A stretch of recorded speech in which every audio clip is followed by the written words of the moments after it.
अगर आप 250 मिलियन वर्ष पहले यात्रा करते हैं तो आप डायनासोर्स के उदय की गवाही देने वाले होते। एक प्रमुख सिद्धांत के अनुसार डायनासोर्स एक प्रजाति थी जिसे आर्कासोरस के नाम से जाना जाता है।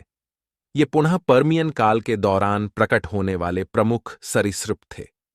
कुछ लोगों के लिए ये डायनासोर्स की तरह दिख सकते हैं और इसका कारण है कि ये उन अद्भुत प्राणियों के पूर्वज थे। समय के साथ आर्कासोरस दो समूहों में विभाजित हुए। एक समूह ने मगरमच्छों की ओर बढ़ते हुए किया और दूसरा समूह डायनासोर्स की ओर बढ़ते हुए, जो विभिन्न प्रजातियों में विकसित हुए।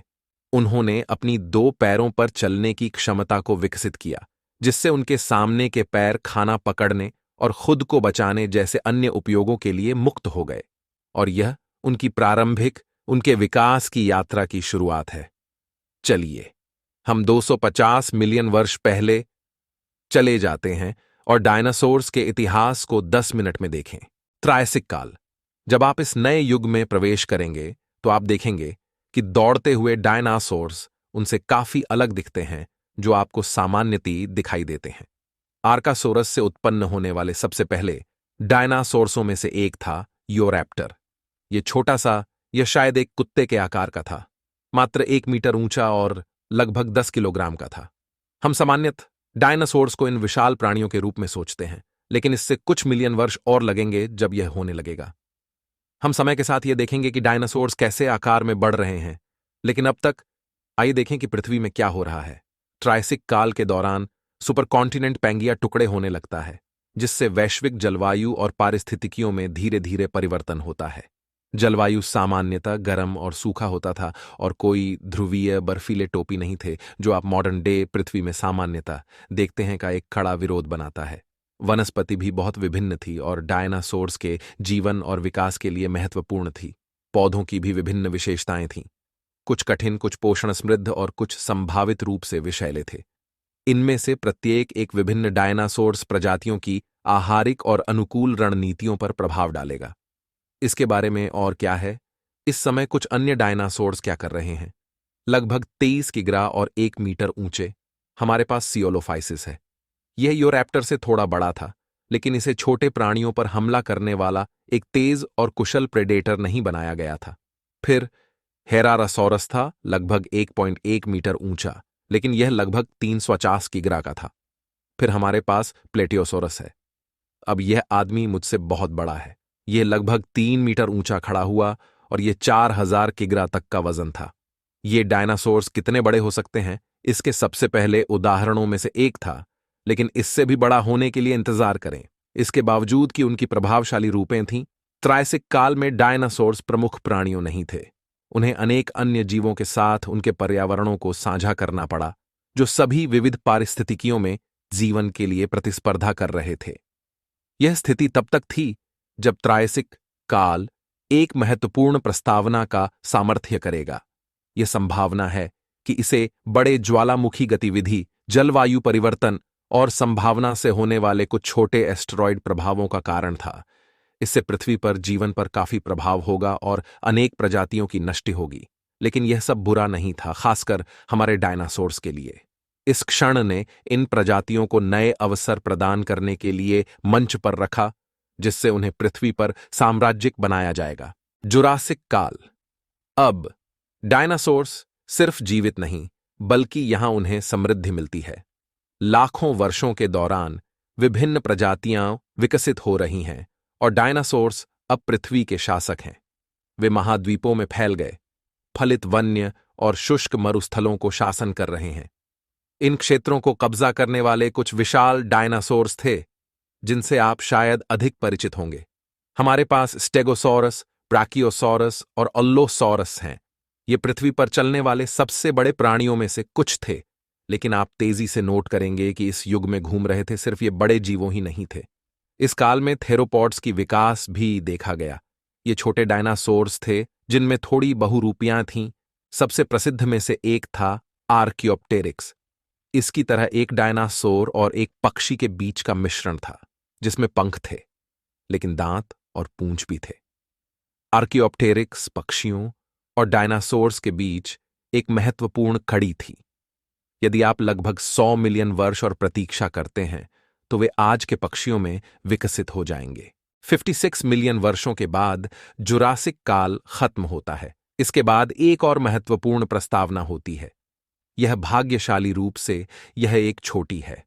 हालांकि जलवायु परिवर्तन, ज्वालामुखी गतिविधि और समुद्र स्तर में परिवर्तन के कारण कुछ प्रजातियां नष्ट हो रही हैं। फिर से यह दृश्य परिवर्तित हो जाता है जब डायनासोर्स अपने अंतिम काल में प्रवेश करते हैं। क्रीटेशस काल। अब हम क्रीटेशस काल में पहुंच गए हैं और हम इन लाखों वर्षों के माध्यम से यात्रा कर रहे हैं, तो आपने कुछ कमी महसूस की होगी, सही है ना? डायनासोर्स के सबसे बड़े सितारे में से एक अब तक प्रकट नहीं हुआ है। चलिए अब मिलते हैं टायरेनोसोरस रेक्स से। टी-रेक्स एक बड़े पशु थे। इसकी ऊंचाई 3.7 मीटर थी और लंबाई 12 मीटर। इसके अलावा इसका वजन 9 टन था। एक शक्तिशाली जबड़ा और अद्भुत तेज दांतों के साथ यह टी-रेक्स क्रीटेशस साम्राज्य में शासन करता था। यह इतिहास ने कभी देखा है सबसे प्रभावशाली प्रेडेटरों में से एक था। यह विशाल प्राणी केवल बची हुई खाद्यांशों को नहीं था, बल्कि यह एक सक्रिय शिकारी भी था जो अपने शिकार की खोज में एक्टिवली रहता था। उसकी अच्छी दृष्टि और ऊंची भूसंग एक सूचना संवेदना के साथ। इसकी पसंदीदा भोजन में एडमोंटोसॉरस जैसे विशाल हर्बिवोर्स शामिल थे। लेकिन टी-रेक्स यहीं नहीं रुकता था।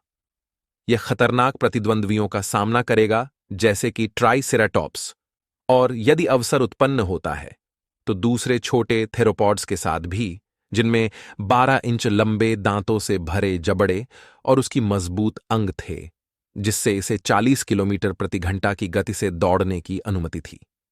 टी-रेक्स शिकार का माहिर था, लेकिन यह युग सिर्फ टी-रेक्स जैसे विशाल प्राणियों से भरा नहीं था। आसपास देखें और आप क्रीटेशियस काल में और भी बहुत ज्यादा पंखों वाले डायनासोर्स को देखेंगे, जिनमें से एक है वेलोसाइरेप्टर। आप उन्हें आमतौर पर इस तरह से बिना पंखों के प्रस्तुत करते हैं, लेकिन साक्षात्कार सुझाव देते हैं कि इन प्राणियों में काफी पंखे थे। अब पंखों का उपयोग आमतौर पर उड़ान के लिए नहीं किया गया था, बल्कि उन्हें गर्मी और स्थिरता के लिए उपयोग किया गया था, और यह एक माइक्रोरैप्टर है। वेलोसिरैप्टर के विपरीत इसका पंखों का समर्थन शायद उड़ान के लिए किया गया था, जो हमें पक्षियों के विकास में महत्वपूर्ण अंदाजा देता है।